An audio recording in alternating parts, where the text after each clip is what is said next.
28 লক্ষ কোটি টাকা বিদেশে পাচার করা হয়েছে। যারা পাচার করেছে তারা সদর্পে এখনো গুলশান বনানী ধানমন্ডি এই দেশে এখন বুক ফুলিয়ে চলাফেরা করে। মাননীয় স্পিকার, অন্তর্বর্তীকালীন সরকারের সময় বসুন্ধরার পুত্র সুবহান দেশে ঢোকার সাহস পায় নাই, আমরা দেখেছি আনবির দেশে ঢোকার সাহস পায় নাই, কিন্তু এই সরকার নির্বাচিত হয়ে আসার পরে আমরা দেখেছি সদর্পে এই সুবহানের পুত্র এই ধর্ষক দেশে ঢুকেছে। মাননীয় স্পিকার, অন্তর্বর্তীকালীন সরকারের সময় দুর্নীতি দমন কমিশন বসুন্ধরার বিরুদ্ধে মামলা করেছে।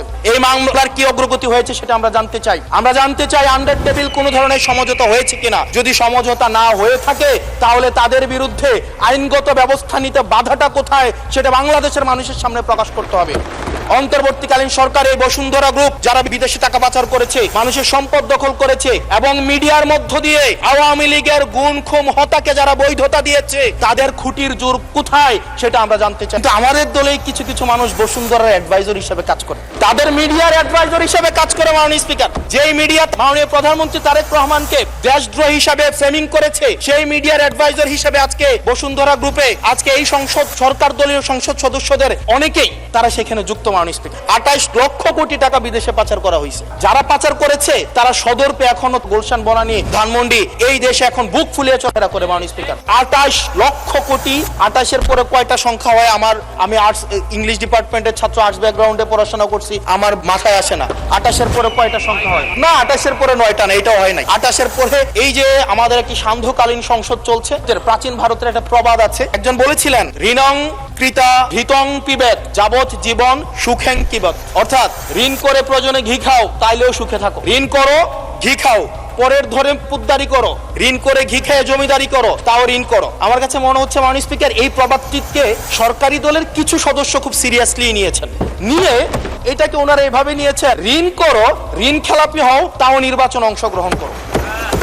মাননীয় স্পিকার, 100 টাকার যদি আমি বাংলাদেশে ব্যবসা করি আমাকে কর্পোরেট ট্যাক্স দিতে হয় 27.5%, অর্থাৎ আমার পকেটে থাকে আর 72.50 টাকা, 72.5 টাকা। এই 72.5 টাকার মধ্যে আমার ডিভিডেন্ড ট্যাক্স 450 আমাকে দিতে হয় 40%, অর্থাৎ আমার পকেটে তখন থাকে 43.5 টাকা। এই 43.5 টাকা আমি 100 টাকা ইনকাম করি, আমার সর্বসাকুল্যে আমার ট্যাক্স চলে যায় 56.5%। আমরা যদি মালদ্বীপের দিকে তাকাই, আমরা যদি সিঙ্গাপুরের দিকে তাকাই, মালয়েশিয়ার দিকে তাকাই, সেখানে এই কর্পোরেট ট্যাক্স হচ্ছে 0%। আমরা যদি শ্রীলঙ্কার দিকে তাকাই 15%, নেপালের দিকে যদি তাকাই তাহলে সেটা 5%। শুধু সরকারের সমালোচনার খাতিরে না, এই 56.5% কর্পোরেট ট্যাক্স এবং ডিভিডেন্ড ট্যাক্স বিদ্যমান রেখে এটা ডোমেস্টিক ইনভেস্টমেন্টকেও প্রমোট করবে না এবং ফরেন ইনভেস্টমেন্টকেও প্রমোট করবে না। যে বিজনেসম্যান আমার সিঙ্গাপুরে বিজনেস করতে পারবে 0% ট্যাক্স দিয়ে, সেই বিজনেসম্যান 56.5% ট্যাক্স দিয়ে সেই বাংলাদেশে বিজনেস করতে আসবে না। মাননীয় স্পিকার, আমরা সেই জায়গা থেকে প্রত্যাশা করেছিলাম যে এই বাজেট একটা ইনভেস্টমেন্ট ফ্রেন্ডলি একটা বাজেট হবে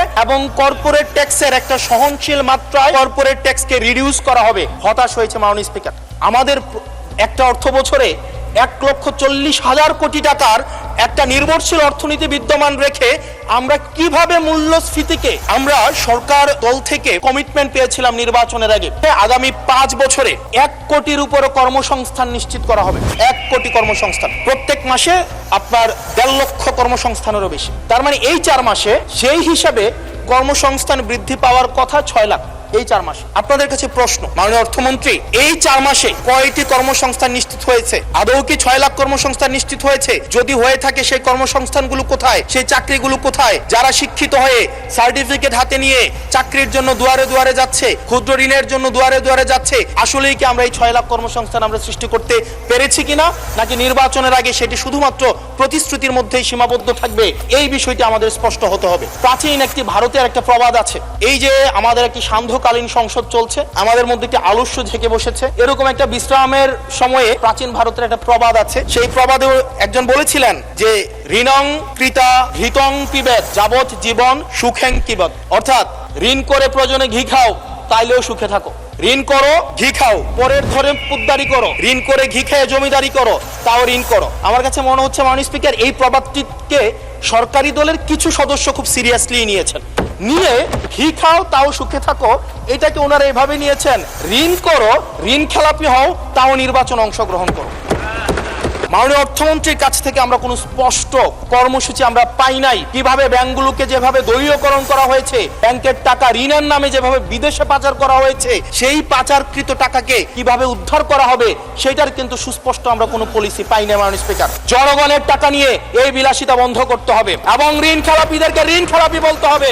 আমরা লজ্জা পাই একই সংসদ একসাথে শেয়ার করার জন্য, কারণ তারা জনগণের টাকা মেরে, যারা জনগণের টাকা ব্যাংক থেকে তুলে নিয়ে ঋণ খেলাপি হয়ে আবার জনগণের প্রতিনিধিত্ব করতে আসে, এই ঋণ খেলাপিদেরকে শাস্তির আওতায় আনতে হবে। এবং তারা যখন সংসদ সদস্য হয়ে নির্বাচিত হয়, নির্বাচিত হওয়ার পরেও যদি তারা ঋণ খেলাপি হয়, এমন একটি আইন প্রণয়ন করতে হবে তাদের সংসদ সদস্য পদ যেন বাতিল হয়। সেটি শুধুমাত্র সরকার দলের জন্য না, শুধু বিরোধী দলের জন্য না, সেটি বাংলাদেশের উন্নতি, প্রগতি এবং সমৃদ্ধির জন্য সেটি প্রয়োজন এবং পরবর্তী প্রজন্মের কাছে আমাদের দায় মুক্তির জন্য এটি প্রয়োজন। মাননীয় স্পিকার, আমরা গভর্নর সাহেবকে মাঝে মাঝে আক্ষেপ প্রকাশ করতে দেখি 4,80,000 কোটি টাকা বিদেশে পাচার হয়েছে, সেটাকে কিভাবে আনা যাবে সেটা নিয়ে আক্ষেপ প্রকাশ পর্যন্ত আমরা দেখি। এই যে ঋণ খেলাপি যারা আছে, 5 বছর কোনো খোঁজ খবর থাকে না, তফসিলের আগে এবং 2% দিয়ে আবার রিশিডিউল করাবে, রিশিডিউল করিয়ে আবার নির্বাচন অংশগ্রহণ করবে বিভিন্ন জায়গা থেকে টাকা পয়সা উঠায়া, এবং আগামী 5 বছর আবার এই ঋণ নিয়ে কোনো ধরনের কোনো খোঁজ খবর থাকে না। কিন্তু আমাদের দলে কিছু কিছু মানুষ বসুন্ধরার অ্যাডভাইজরি, তাদের মিডিয়ার অ্যাডভাইজর হিসেবে কাজ করে। মাননীয় স্পিকার,